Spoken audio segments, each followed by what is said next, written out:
Hello students, today we will start a new topic of public, private and global enterprises chapter.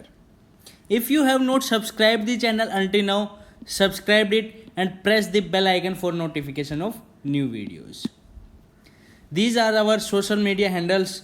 You can search on YouTube channel, Instagram and Facebook page. You can follow us on these for latest update and notification of new videos. Now, today we will discuss government company in this video. What do you mean by government company? Government company क्या होती है, किसको हम government company बोलते हैं? This will be studied in this video. A government company is established under the Company Act 2013 and is registered and governed by the provision of the Act. जो government company है वो establish की जाती है कौन से एक्ट के under? The company act 2013 and registered की जाती है and governed by the provision of the act, और चलाई जाती है कौन से प्रोविजन के अकॉर्डिंग? द कंपनी एक्ट 2013 के अकॉर्डिंग. क्लियर है बात? Next point. According to section 2 subsection 45 of the Company Act 2013, a government company means any company in which not less than 51% of the paid up capital is held by the government में state government and central government. भाई एक ये company है, इसमें 51% हिस्सा किसका है? Government का.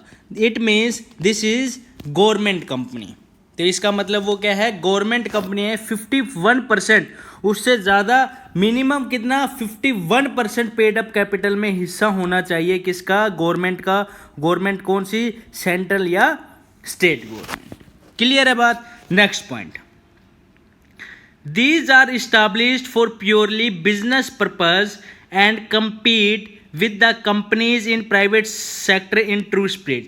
ये बिजनेस इस्टाब्लिश किए जाते हैं किसके लिए? बिजनेस पर्पज के लिए. और कंपीट मीन्स कंपटीशन करते हैं किसके साथ? प्राइवेट कंपनीज के साथ. The government has controlled over the company. जो गवर्नमेंट कंपनी है उसका कौन कंट्रोल करता है? गवर्नमेंट कंपनी को कंट्रोल करती है कौन? गवर्नमेंट.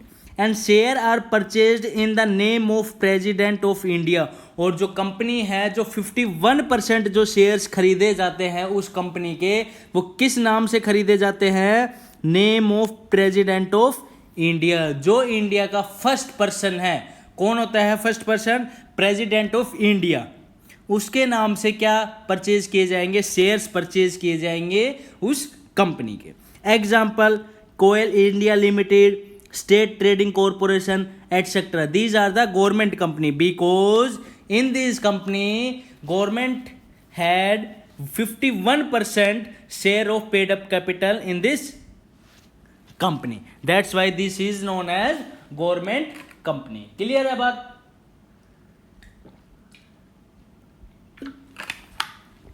Next one, features. क्या क्या features है? First one, it is an organization created under the Act 2013 or any other provisions other previous company laws. जो एक कंपनी है ये रजिस्टर्ड बनाई जाती है, क्रिएट बनाई जाती है कौन से कंपनी एक्ट के अकॉर्डिंग?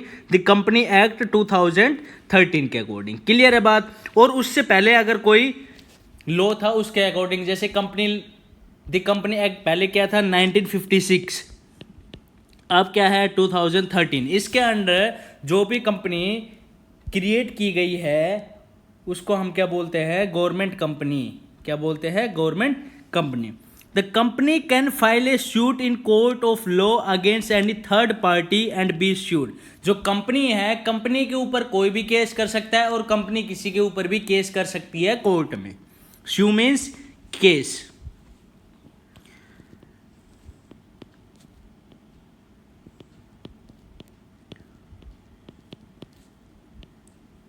क्लियर है बात.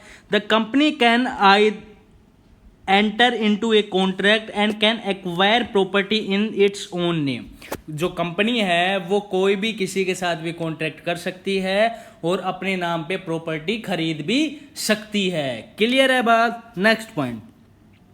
The management of company is regulated by the provision of the company act.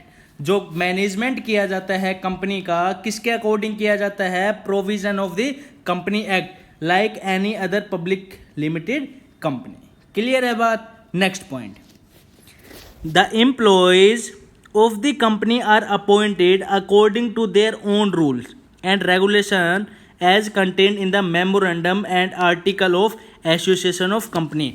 जो एम्प्लॉयज होते हैं कंपनी के वो अपॉइंट किए जाते हैं किस रूल के अकॉर्डिंग? जो रूल्स और रेगुलेशंस लिखे हुए हैं कंटेन करती है कौन? Memorandum and article of association of the company. Clear है बात. The memorandum and article of association are the main document of the company.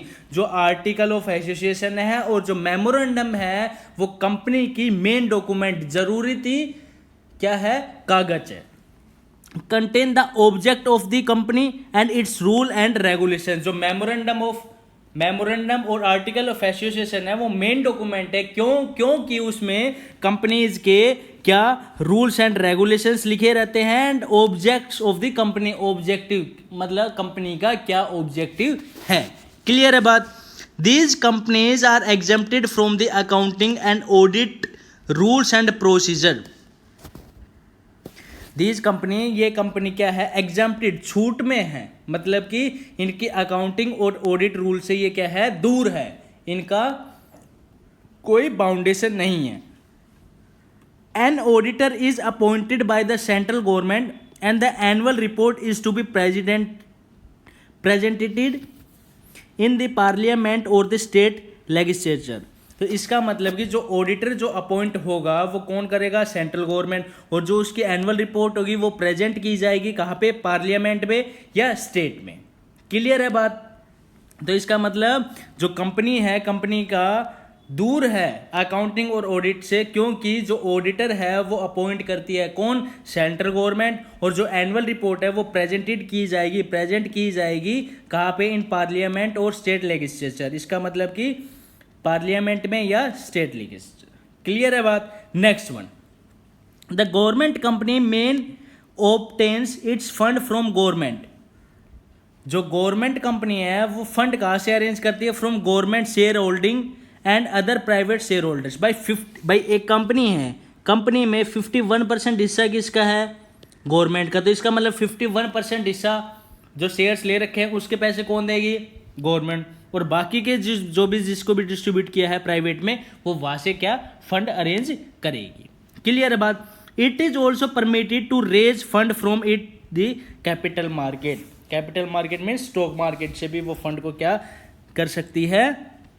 Arrange कर सकती है. बैंक वगैरह से भी क्या कर सकती है? अरेंज कर सकती है. क्लियर है बात. अब आती है मेरिट्स. क्या क्या फायदे हैं जो गवर्नमेंट कंपनीज है उनकी? मेरिट्स क्या क्या है? A government company can be established by fulfilling the requirements of Indian Company Act. जो गवर्नमेंट कंपनी है वो इस्टेब्लिश की जा सकती है कब? जब वो पूरी की पूरी रिक्वायरमेंट जो भी इंडियन कंपनी एक्ट 2013 में चाहिए वो रिक्वायरमेंट अगर फुलफिल है तो वो कंपनी कोई भी इस्टेब्लिश कर सकता है. ए separate act in the parliament is not required. कोई भी सेपरेट एक्ट जरूरी नहीं है किसके लिए? कंपनी ओपन करने के लिए. लेकिन स्टैट्यूटरी कॉर्पोरेशन में सेपरेट एक्ट बनाया जाता था किसमें? पार्लियामेंट में.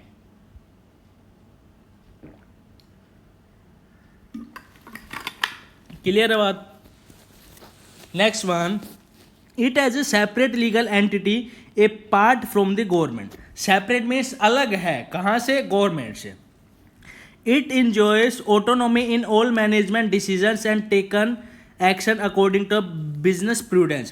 जो भी बिजनेस में आने वाले में जो भी चेंजेस होंगे, जैसी भी रूल्स एंड पॉलिसी है उसके अकॉर्डिंग वो अपने रूल्स जो मैनेजमेंट डिसीजंस है वो क्या ले सकते हैं, क्योंकि इसमें गवर्नमेंट का कोई भी इंटरफेयर नहीं है. These companies, by providing goods and services at reasonable prices, are able to control the market and curb unhealthy business practices. तो इसका मतलब कि ये कंपनी क्या करती है, अच्छे गुड्स अच्छी सर्विस दे करके रीजनेबल प्राइस पे पूरे मार्केट पे क्या करती है, कंट्रोल करती है, और जो खराब अनहेल्दी बिजनेस प्रैक्टिसेस मतलब काला बाजारी करते हैं उन लोगों से बचाती है, उन लोगों को दूर करती है. Next one, limitations. क्या क्या खामियां हैं? There is lack of accountability. भाई जवाबदेही है. भाई जवाबदेही क्यों है? क्योंकि भाई क्या हुआ, कितना प्रॉफिट हुआ, कितना नुकसान हुआ, क्या हुआ, कैसे हुआ, बहुत सारे हैं. Freedom is name for name sake only. केवल फ्रीडम नाम के लिए है. Practically there is a lot of interference from the different government bodies concern. लेकिन केवल नाम के लिए फ्रीडम है, लेकिन क्या है, इंटरफेरेंस बहुत ज्यादा है किसका, गवर्नमेंट का. क्लियर है बात. These are the limitations of the government company. If you like the video, please like it, share it and subscribe the channel for more videos. Thank you and have a nice day.